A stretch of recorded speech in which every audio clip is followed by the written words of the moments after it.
When I saw the flames, I called him.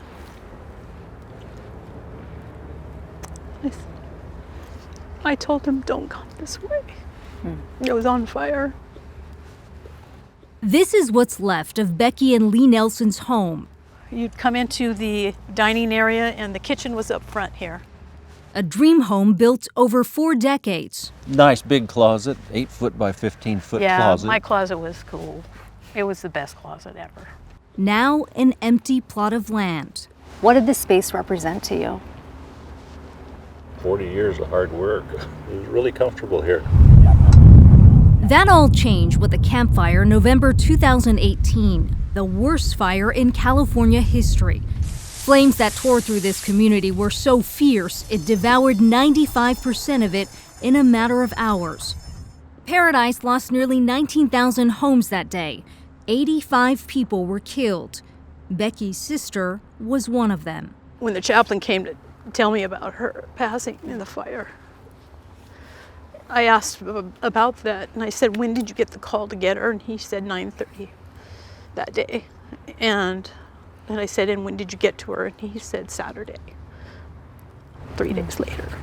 All this was built up, like commercial things on both sides. There's a hotel over there. Lawyer Joe Early says slow insurance payouts have dragged recovery here. He's helping thousands of residents file their paperwork. So this was our front door. Even as he looks to claim his own losses, including his home. You have to stay involved, deeply involved. You have to look at your policy, for instance. You have to read that policy and say, wait a minute, we have coverage for this, or you're not including this, you're ignoring that. How do most people do that? They've never looked at their insurance policies before. It's not easy. I mean, I'm a lawyer, and I look at that and go, what are you trying to say? Those with insurance are considered lucky. Wildfire victims are being victimized again as insurance companies begin to drop policies of those most exposed to the fire risk.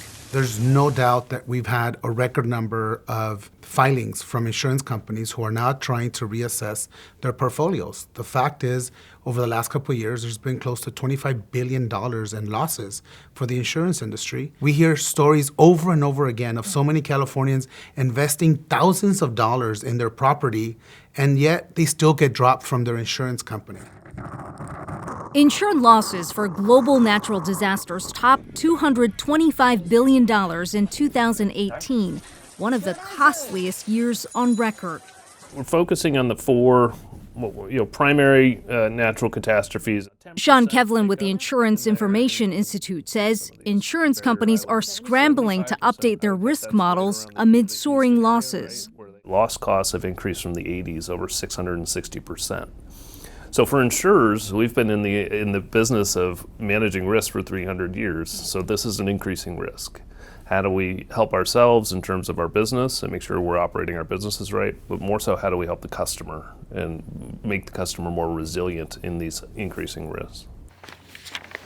Those risks prompted Insurance Commissioner Lara to impose a 1-year moratorium in December, banning insurers from dropping customers. He's now partnering with the United Nations to develop a sustainable insurance roadmap for other governments to follow. Looking at what are proper investments for insurance companies to be doing to get us to our Paris Climate Accord agreement. And also, what are divestments that we want? What are underwriting guidelines? Should we be underwriting maybe coal facilities in California? Back in Paradise, few are returning to rebuild.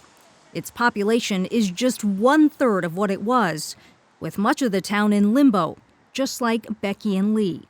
You planning to rebuild here? We haven't decided. We really didn't have enough coverage to handle all that and put our house back in its original form. So it's a bit of a mountain to climb.